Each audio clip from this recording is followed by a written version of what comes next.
täna ma tahaksin rääkida sõltuvusest ja lahtilaskmisest ja mis ma sõltuvuse all silmas pean, et see ei ole ilmtingimata, eks ole, alkoholi või mingite muude kahjulike ainete sõltuvus, kuigi ka see tegelikult läheb siia alla, eks ole. Aga sõltuvus näiteks asjadest, sõltuvus ka mingitest toitudest või jookidest, sõltuvus inimestest, sõltuvus tegevustest. Ehk siis joogas on sellised universumi seaduse reeglid kirja pandud jaama ja niyamade all, mis siis määrabki, et sinna alla kuulub näiteks vägivallatus, mittevaletamine, mittevarastamine ja palju erinevaid asju. Ja üks nendest on siis sanskriti keeles aparigraha, mis tegelikult tähendabki siis mitte ahnitsemist, mitte kinnihoidmist, mitte kogumist. Ja eesti keeles siis võib-olla kõige õigem vaste olekski see lahtilaskmine. Ja seal on hästi palju erinevaid aspekte ja minu meelest on see üks selline keerulisem inimestel jälgida, et seda on näha lihtsalt, et hästi palju meil on tendents teha seda, et koguda asju ja olla neist sõltuvuses. See on siis materiaalne tasand, et me ostame endale tihtipeale asju koju või riideid. Me ostame neid tihtipeale sellises meeleseisundis, kus me ei ole endaga rahul. Ehk siis me tunneme, et me ei ole väärt piisavalt ja et siis seda väärtustunnet tõsta, me ostame endale mingi ilusa kleidi ja ütleme, et ma olen seda väärt. Ja vahel on neid asju lihtsalt nii palju, et me ei kasutagi neid tuleb juurde kogu aeg. Kasutame võib-olla ainult korra ja siis jääb ta sinna kappi seisma. Kuna raha on sinna alla pandud, eks ole, siis on nagu kahju loobuda ka, ei taha seda kohe kellegile ära viia. Ja nii need asjad muudkui kogunevad. Ja mida rohkem me kogume endale asju, seda rohkem me energeetiliselt tegelikult paneme ennast sinna kinni, et oleks vaja näha nagu sinna taha, miks me kogume. Ehk siis miks sa neid asju ostad. Sa ei tunne ennast väärtuslikult. Võib-olla sa saad kuidagi teistmoodi seda asja. Kindlasti sa saad seda kuidagi teistmoodi endale kinnitada, et sa oled seda väärt. Et selleks tuleb teha endaga sisemist tööd.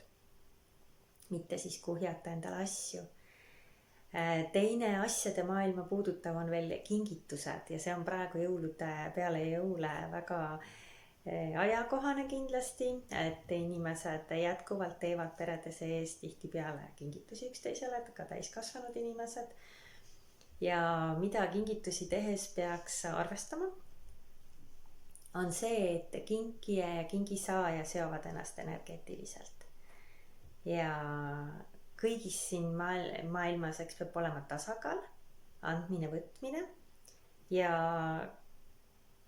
tegelikult see andmine peaks toimuma puhtast südamest. Ehk siis, et sa ei pane sinna, andja ei pane sinna mingeid ootusi ega oma nägemust. Ehk siis, et saaja saaks seda võtta. Ja ütleme, et saaja annab ka midagi vastu samamoodi puhtsüdamlikult. Aga tegelikult siis aparigraha järgi inimene, kes saab kingitusi, kes võtab kingitusi, võtab ka selle andja ihad ja kohustused. Ja mis ongi hästi näha näiteks, kui me saame kingituseks midagi. Näiteks 2 asja, me saame kingituseks midagi, mis meile ei meeldi. Meile ei meeldi, aga meil ei ole veel väga vist kombeks Eestis ka see, et antakse koos tšekiga ja siis saad minna ja vahetada ära või saad midagi raha vastu. Et tavaliselt antakse sulle midagi. Ütleme näiteks, et see on mingi suur vaas või mingi pilt, mis sinu koju ei sobi. Ja siis sa oled nagu, ma ei tahaks nagu seda seina panna, aga samas, kui ma ei pane teda seina ja see inimene järgmine kord tuleb külla ja näeb, et seda ei ole, et siis ma oleks nagu justkui võlgu. Ma nagu ikkagi pean, vahel isegi pannakse pilt nagu seina selleks ajaks, kui inimene tuleb. et ma arvan, kui te niimoodi kuulate seda, siis saate ise ka aru, kui naeruväärne see tegelikult on ja kuidas me tegelikult paneme ennast jällegi, me seome ennast energeetiliselt selle jamaga. Teine asi on see, kui kingitakse midagi väga väärtuslikku ja saaja tunneb ennast võlglasena. Ehk siis jällegi asi läheb tasakaalust välja.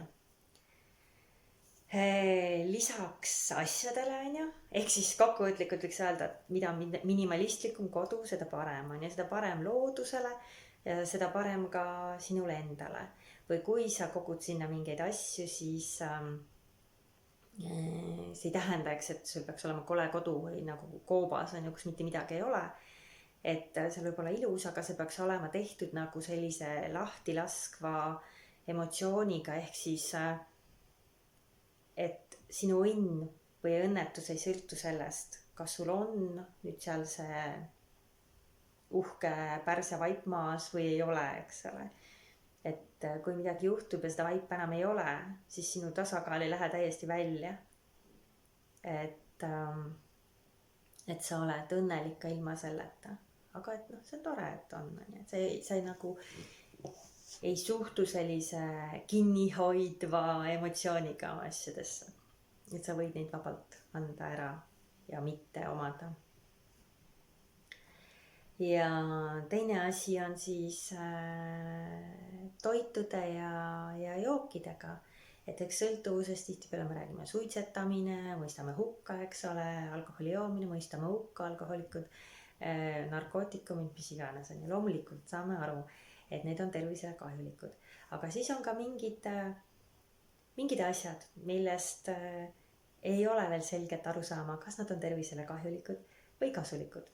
Okei, suhkur ka, me teame, et see on kahjulik, on ju. Aga on näiteks tume šokolaad, mille kohta on hulgaliselt artikleid, et ta on kasulik, aga tegelikult ju tihti me sööme seda tumedat šokolaadi koos suhkruga, mis muudab meid sellest sõltuvaks ja suhkur samas ei ole kasulik. Teine asi on kohvi, mida hästi palju inimesed ütlevad, et ma ei saa ilma kohvita mitte midagi teha, ma pean enne oma tassi kohvi saama, see on minu selline mõnus hetk. Ja kui ja mõnedel inimestel on klaas punast veini, et nad igal õhtul peavad saama klaasi punast veini muidu ja siis nad leiavad kindlasti üles need artiklid, kus on kirjas, et see on kasulik. Et see fookus on nagu suunatud sinna, et leida õigustus siis on minu teguviisile, et ma tegelikult see on kasulik, ma võin seda teha. Ja siis niimoodi jätkuvalt teha.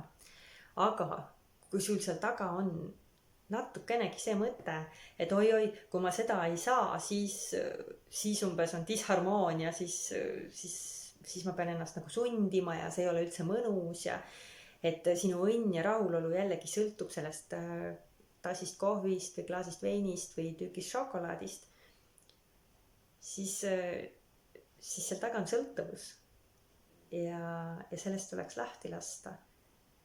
Aga samas need ained, mis need on ja mida need tegelikult tekitavad sinu organismis seda sõltuvust, et see lahtilaskmine on päris raske paljudele inimestele.